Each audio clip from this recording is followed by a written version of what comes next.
नमस्कार। Class 11 business study का हमारा आज चैप्टर है सोर्स ऑफ बिजनेस फाइनेंस। देखिए, इससे पहले हमने चैप्टर कंप्लीट किया फॉर्मेशन ऑफ कंपनी। एक कंपनी का निर्माण किस तरह से होता है हमने अपनी पिछली क्लास में कंप्लीट किया था। आज हम स्टार्ट कर रहे हैं एक कंपनी के लिए कौन कौन से फाइनेंशियली सोर्सेज की आवश्यकता होती है और फाइनेंशियली सोर्सेज या फाइनेंस हम कहाँ कहाँ से ले सकते हैं, वो सारा इस टॉपिक में हम डिस्कस करेंगे। तो जस्ट स्टार्ट करते इस टॉपिक को। सबसे पहले इस चैप्टर का जैसा कि नाम है व्यवसाय के वित्तीय स्रोत, सबसे पहला पॉइंट आता है वित्त। आखिर हम वित्त कहेंगे किसे, क्या होता है वित्त? तो वित्त का रूप हम समझते हैं धन। वित्त का तात्पर्य धन है। धन से तात्पर्य यह है कि जो व्यवसाय की स्थापना, विकास एवं दिन प्रतिदिन के संचालन हेतु जिस धन की आवश्यकता होती है उसी को हम व्यवसायिक वित्त कहते हैं। एक बहुत ही अच्छी डेफिनेशन है इसकी, या उसका अर्थ समझते हैं कि व्यवसाय की स्थापना, देखिए जब भी किसी बिजनेस को स्थापित करते हैं तो उसमें पैसा लगता है, उसका इंफ्रास्ट्रक्चर तैयार करना होता है, उसके लिए हमें रॉ मटेरियल लेना होगा, उसके लिए मशीनरी लेनी, बहुत सारी चीज़ें ऐसी होती है। जब एक बिजनेस स्टार्ट करते हैं उस समय हमको खरीदनी होती है या लगानी होती है। तो एक बिजनेस स्थापित करने के लिए, व्यवसाय को स्थापित करने के लिए, उसका विकास करने के लिए, देखिए एक बिजनेस स्थापित करोगे, जब आप उसको लगाओगे तब पैसे की आवश्यकता होती है। बिजनेस का डेवलपमेंट करना है, यदि आप बिजनेस को बढ़ा रहे हो, उसका विस्तार कर रहे हो, उसका विकास कर रहे हो, तब भी पैसा लगेगा। साथ में यदि आपको दिन प्रतिदिन की जो आवश्यकताएं हैं, दिन प्रतिदिन का संचालन है, देखिए बिजनेस ऑपरेट करने के लिए हर रोज हमारे पास कुछ ना कुछ नए खर्चे होते हैं। तो हमें हर रोज के जो होने वाले खर्चों को पूरा करने के लिए जो पैसे की आवश्यकता होती है, उसी को हम व्यावसायिक वित्त कहते हैं। देखिए व्यावसायिक वित्त की प्रकृति हमारे पास से क्या है, किस तरह से हमको व्यावसायिक वित्त की आवश्यकता होगी। तो अलग अलग दो भागों में उसके नेचर को बांटा गया है। पहला आता है स्थायी पूंजी, दूसरी आती है कार्यशील पूंजी। स्थायी पूंजी जिसको हम फिक्स कैपिटल कहते हैं, और कार्यशील पूंजी जिसको वर्किंग कैपिटल कहते हैं। फिक्स कैपिटल क्या होगी? तो जनरली जब बिजनेस स्टार्ट होता है उस समय हमें पैसा लगाना होता है, और वो पैसा आपके लॉन्ग टर्म तक लगता है। जब एक बिजनेस स्टार्ट करोगे उस टाइम आप जो पैसा लगाओगे वो एक लंबे समय तक आपको लगाना होता है, और वो पैसा हम अलग अलग रूपों में लगाने की कोशिश करते हैं। जैसे आपका भूमि, भवन, प्लांट एंड मशीनरी, फर्नीचर, इस तरह की जो असिस्ट होती है, इस तरह की जो अपनी नीड्स होती है, जो इंफ्रास्ट्रक्चर जिसको बोलते हैं एक बिजनेस का, कि एक बिजनेस स्थापित करने के टाइम में जो पैसा आपको लगाना होगा, जितना पैसा आप इन्वेस्ट करोगे, वही आपके लिए एक प्रकार से फिक्स कैपिटल होगी। तो एक पर्सन अपनी बिजनेस में दो टाइप से पैसा लगाता है, as a fix capital and working capital. Fix capital आप किसे कहोगे? तो ऐसा पैसा या ऐसा धन जो व्यवसाय में स्थायी रूप से लगाया गया हो, एक लंबे समय के लिए विनियोजित किया गया हो। लंबे समय का मतलब होता है कि जो इस प्रकार की असेस्ट आप खरीद के बिजनेस में इन्वेस्ट करते हो, वो बार बार चेंजेस नहीं होती है। आपने बिजनेस के लिए एक बिल्डिंग बना लिया है, तो इन फ्यूचर उसे बहुत एक लंबा समय निकालने के बाद उसे चेंज करने की कोशिश करेंगे, न कि आप उसको साल भर के अंदर अंदर।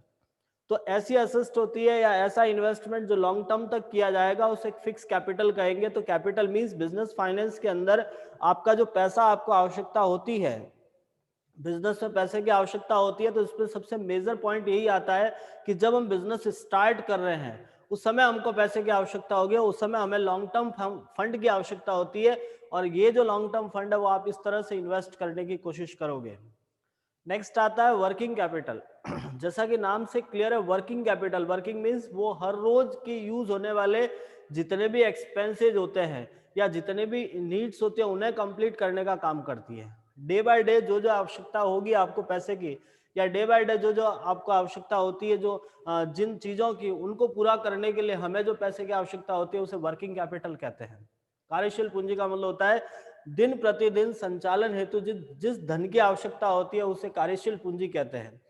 कि व्यवसाय को संचालित करने के लिए, बिजनेस ऑपरेट करने के लिए डे बाय डे जितना पैसा चाहिए आपको, हर रोज आपको पैसा चाहिए। जैसे आपका रॉ मटेरियल है, कच्चा माल, चाहे वो मटेरियल, रॉ मटेरियल हो, फिनिश गुड्स हो, जिस प्रकार का आपका बिजनेस है उसके अकॉर्डिंग आपको माल चाहिए। बिना माल के आपका बिजनेस चल ही नहीं सकता है। प्रश्न उठता है माल सर क्या होता है? तो माल मीन्स जिस वस्तु का आप व्यापार कर रहे हो, यदि आप सब्जी बेचने का काम कर रहे हो तो हर रोज आपको सब्जी खरीदनी पड़ेगी, बिना सब्जी के तो बिजनेस ही पॉसिबल नहीं है। यदि आप कपड़े बेचने का काम कर रहे हो तो आपको कपड़े खरीदने पड़ेंगे, जैसे ही आपका पहला स्टॉक कंप्लीट होता है दूसरा आपको खरीदना पड़ता है। जनरली ऐसा कभी नहीं देखा होगा आप लोगों ने कि एक बार से दुकान पूरी खाली होकर फिर नए सिरे से भरते हैं, ऐसा नहीं होता है। ये ऑपरेटिंग सिस्टम है। आपने 10 यदि मान लीजिए यूनिट मंगवाई है, 4 बिक गई है तो 4 वापस मंगवा लोगे, 6 भले ही पड़ी है हमारे पास। तो ये एक ऑपरेटिंग सिस्टम होता है। आपको रॉ मटेरियल या मटेरियल तो परचेज करना ही होता है, तो इसके लिए आपको पैसे की आवश्यकता होती है। आपको बिल्स पे करने होते हैं, जितना आपने उधार ले रखा होता है, किसी पर्सन से आपने माल खरीदा है, उसका पैसा आज न देकर आपने उससे कहा कि मैं आपको ये पैसा 4 दिन बाद दूंगा, at least after 4 day you have to pay this amount to this person. आपको ये पैसा 4 दिन बाद पे करना होगा, ये कंपल्सरी है। तो एटलीस्ट हम ये कहते हैं कि हमारे पास जो पैसा हमने माल खरीदने के लिए यूज किया है उसे आपको पेमेंट करना होगा। It is the day by day expenses for a business. ये भी हमारे लिए एक डे बाय डे एक्सपेंसेस माना जाता है। नेक्स्ट जो सैलरी वेजेज, यदि आपके पास एम्प्लॉय काम कर रहे हैं, आपके पास लेबर काम कर रही है, उनको पैसा देना होगा आपको। आपका रेंट एंड टैक्सेज वगैरह, जो मतलब हम कह सकते हैं कि जो प्रतिदिन होने वाले खर्च है, मतलब जो बिजनेस को संचालित करने से रिलेटेड एक्सपेंसेज है, उनको पूरा करने के लिए जो पैसे की आवश्यकता होती है उसे हम बोलते हैं वर्किंग कैपिटल। तो हम इस पॉइंट से ये कंप्लीट करते हैं कि आपको पैसे की आवश्यकता 2 प्रकार से पड़ती है। एक तो होता है फिक्स असेस्ट के लिए, मीन्स आपको स्थायी पूंजी या स्थायी संपत्तियों में निवेश करने के लिए। एक होता है दिन प्रतिदिन की खर्चों को पूरा करने के लिए। तो जो खर्च दिन प्रतिदिन पूरे होने वाले हैं, उनके लिए जो धन की आवश्यकता होती है वो तो होता है आपके कार्यशील पूंजी। और जो लंबे समय के लिए इन्वेस्ट करने के पर्पज से यदि हमने पैसा इन्वेस्ट किया या पैसा लाया है, वो होता है स्थायी पूंजी। तो ये था आपका व्यावसायिक वित्त की प्रकृति। देखिए, व्यावसायिक वित्त की प्रकृति के बाद अब उसका थोड़ा सा वर्गीकरण समझते हैं कि आपका फाइनेंस किस तरह से क्लासिफाइड है, आप पैसा कहाँ कहाँ से रिसीव कर सकते हो, या आपके पास क्या क्या सोर्सेज हो सकते हैं। तो सबसे पहले हमारे पास ये आता है कि वित्त को हमने 3 अलग अलग भागों में बांटा है। व्यावसायिक वित्त 3 प्रकार से हम रिसीव कर सकते हैं। 3 अलग अलग सोर्सेज होते हैं हमारे पास। तो सबसे पहला आता है अवधि के आधार पर, दूसरा है आपका स्वामित्व के आधार पर, और तीसरा होता है स्रोतों के आधार पर, मतलब जुटाने के स्रोतों के आधार पर। तो सबसे पहले हम बात करते हैं अवधि के आधार पर। अवधि का मीन्स टाइम के अकॉर्डिंग हमारे पास फाइनेंशियली सोर्सेज 3 प्रकार से होते हैं, दीर्घकालीन, मध्यकालीन और अल्पकालीन। दूसरा आता है स्वामित्व के आधार पर, जो हमारे पास 2 प्रकार के हैं, स्वामित्व कोष और ऋणगत कोष। और तीसरा होता है जुटाने के स्रोतों के आधार पर, 2 प्रकार से हैं, आंतरिक स्रोत और बाह्य स्रोत। तो हम ये कहते हैं कि हमारे पास फाइनेंशियली जो फाइनेंस के सोर्सेज है उनको हमने अलग अलग भागों में बांट रखा है। सबसे पहले हम थोड़ा सा डिस्कस करते हैं अवधि के आधार पे। अवधि के आधार पे हमारे पास 3 अलग अलग प्रकार के सोर्सेज होते हैं, जिसमें सबसे पहला आता है दीर्घकालीन, जैसा कि नाम से क्लियर है, लॉन्ग टर्म। लॉन्ग टर्म का मतलब होता है ऐसे सोर्सेज जो जिनकी अवधि 5 वर्ष से अधिक होती है। वित्त के ऐसे स्रोत जिनकी अवधि 5 वर्ष से अधिक होती है, मतलब आपने कहीं से पैसा लिया है तो उसका रीपेमेंट आपको आफ्टर 5 ईयर करना होगा।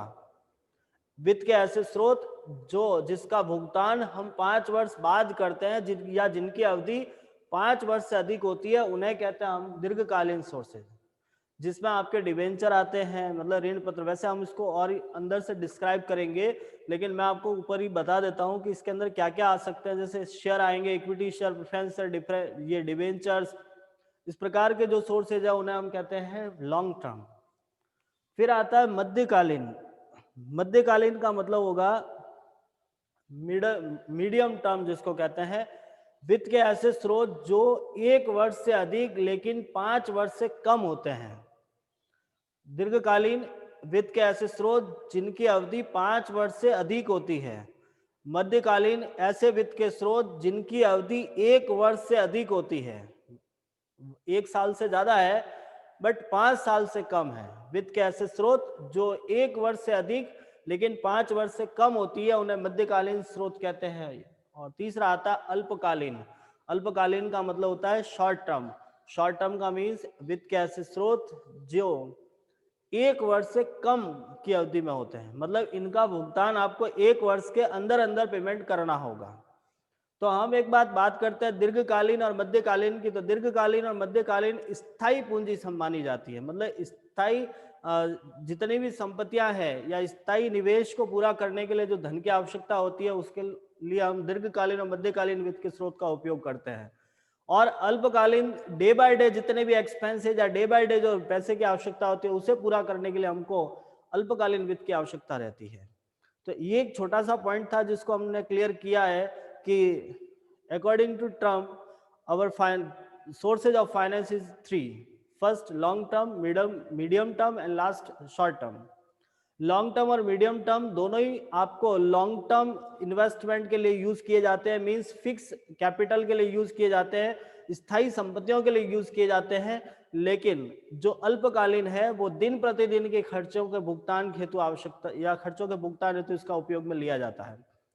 आपके पास दीर्घकालीन वित्त के स्रोत से तात्पर्य हम ये समझते हैं कि ऐसा वित्त का स्रोत या वह धनराशि जिसका भुगतान आफ्टर 5 ईयर करना होगा, 5 वर्ष बाद करना होगा, या वित्त के ऐसे स्रोत जिनकी अवधि 5 साल से अधिक होती है उन्हें हम दीर्घकालीन कहते हैं। मध्यकालीन जिनकी अवधि 1 वर्ष से 5 वर्ष के बीच रहेगी, 1 वर्ष से अधिक लेकिन 5 वर्ष से कम। और अल्पकालीन का मीन्स ऐसी है जो 1 वर्ष से कम होती है। अब आपके पास में आता है दूसरा स्वामित्व कोष। स्वामित्व के आधार पे 2 प्रकार के होते हैं, जिसमें पहला आता है आपका स्वामित्व कोष और दूसरा आता है आपका ऋणगत कोष। स्वामित्व कोष का मतलब होता है कि वह धनराशि जो कंपनी के स्वामी ने लगाया है, एक जो कंपनी का मालिक है वो जब उस पैसे को लगाता है उसे बोलते हैं स्वामित्व कोष। कंपनी का जो मालिक है, ओनर है, उसने जितना पैसा लगाया, जो वो पैसा एज ए शेयर के तौर पे लगता है। कंपनी का जो ओनर है वो कंपनी में जो पैसा लगाता है उसे एज ए शेयर बोलते हैं, अंश कहा जाता है। तो कंपनी के शेयर होल्डर जितने भी होते हैं, शेयर होल्डर ने जो पैसा लगाया है उसे आप स्वामित्व कोष कहोगे। और जो पैसा आपने बाहर से एज ए लोन लिया है, चाहे वो डिबेंचर है या बैंक लोन है, किसी भी प्रकार का आपने लोन लिया है, किसी भी संस्था से लोन लिया है, चाहे फाइनेंशियल कंपनी से लोन ले रहे हो, फाइनेंशियल इंस्टीट्यूट से लोन ले रहे हो, कहीं से भी आपने लोन लिया है तो उसे बोलेंगे हम ऋणगत सोर्स। देखो, लोन और शेयर में फर्क होता है। आपका शेयर अलग चीज है और लोन अलग चीज है। लोन एक फिक्स टाइम के बाद पेमेंट करना होगा, लोन पर आपको इंटरेस्ट देना होगा, लेकिन शेयर एक ऐसी चीज है जो आपका प्रोप्राइटर है, आपका जो स्वामी है वो पैसा लगा रहा है, उस पैसे के बदले में उस स्वामी को लाभ मिलता है, लाभांश प्राप्त होता है। और ये पैसा आपको जब तक कंपनी चलेगी तब तक अपने पास रखना है, कंपनी के समापन के समय आपको भुगतान करना होता है। अंतिम बात करते हैं जुटाने के स्रोतों के आधार पर। कंपनी अपना पैसा 2 तरह से लेती है, आंतरिक स्रोत और बाह्य स्रोत। आंतरिक स्रोत मीन्स इंटरनली जो सोर्सेज होते हैं। देखिए, कंपनी के 2 पार्ट होते हैं। जैसे मान लीजिए कंपनी है आपके पास में, ये इसका इंटरनल पार्ट और ये इसका एक्सटर्नल पार्ट है। इंटरनल पार्ट का मीन्स जो उसके मालिक हैं, जो कंपनी के सदस्य हैं, वो जितना पैसा दे रहे हैं वो कहलाता है आंतरिक स्रोत। और कंपनी कहीं बाहर से पैसा लेती है, चाहे वो कोई भी एक्सटर्नल पर्सन क्यों ना हो, किसी भी बाहर वाले व्यक्ति से पैसा ले रही है, उसे बोलते हैं एक्सटर्नल पार्ट। अब आपके दिमाग में प्रश्न चला, सर आपने यहाँ पर भी यही बताया था, यहाँ पर भी यही बता रहे हो, क्या ये दोनों सिमिलर है? देखिए बेटा, सिमिलर नहीं है, जस्ट इनका जो मीनिंग है वो जनरली एक दूसरे की कंबाइंड सेम लग रहा है, लेकिन जब आपका नाम लेते हैं, आप यदि स्वामित्व के आधार पर कहोगे तो जो फैक्टर आपने स्वामित्व कोष के अंदर लिए थे जनरली वो के वो आपके आंतरिक कोष में भी वहीं आते हैं। मतलब आपका स्वामी इंटरनल पार्ट्स माना जाता है, वही पैसा आपको इंटरनली पे कर रहा है, वही व्यक्ति आपको एज ए कैपिटल दे रहा है। तो हम ये कह सकते हैं कि आपका स्वामित्व कोष और इंटरनल सोर्सेज जनरली सेम रहते हैं। इंटरनल सोर्सेज का मीन्स कंपनी के आंतरिक व्यक्तियों द्वारा जो पैसा दिया जाता है, और स्वामित्व कोष मतलब कंपनी के स्वामियों द्वारा दिया जाता है। अब यहाँ पर एक छोटा सा पॉइंट आता है कि इंटरनल सोर्सेज में कंपनी का एम्प्लॉय भी यदि दे रहा है तो वो स्वामित्व कोष नहीं कहा जाएगा। इंटरनल में कंपनी का यदि कोई एम्प्लॉय कंपनी को पे कर रहा है, बाय द वे चाहे एज ए लोन दे रहा है कि किसी भी तरह से उसने पैसा दिया है, तो वो स्वामित्व कोष में नहीं इंक्लूड होता है। तो इसीलिए इनमें थोड़ा सा डिफरेंस क्रिएट किया गया है। स्वामित्व कोष मीन्स केवल कंपनी के स्वामियों द्वारा पैसा दिया जाता है, और इंटरनल सोर्सेज के अंदर कंपनी के इंटरनल जितने भी पार्ट है, कंपनी के इंटरनल जो भी कोई पार्ट है, एज आपने कोई फिक्स असेट बेच के पैसा लिया है तो वो भी इंटरनल सोर्सेज के अंदर उसको इंक्लूड किया जाएगा। तो ये था आपके फाइनेंशियल रिसोर्सेज का classification. 3 types of financial resources, पहला अवधि के आधार पर, स्वामित्व के आधार पर और जुटाने के सोर्सेज के आधार पे। अवधि के आधार पे 3 है, पहला दीर्घकालीन, मध्यकालीन, अल्पकालीन। स्वामित्व कोष, ऋणगत कोष और आंतरिक सोर्स और बाह्य स्रोत।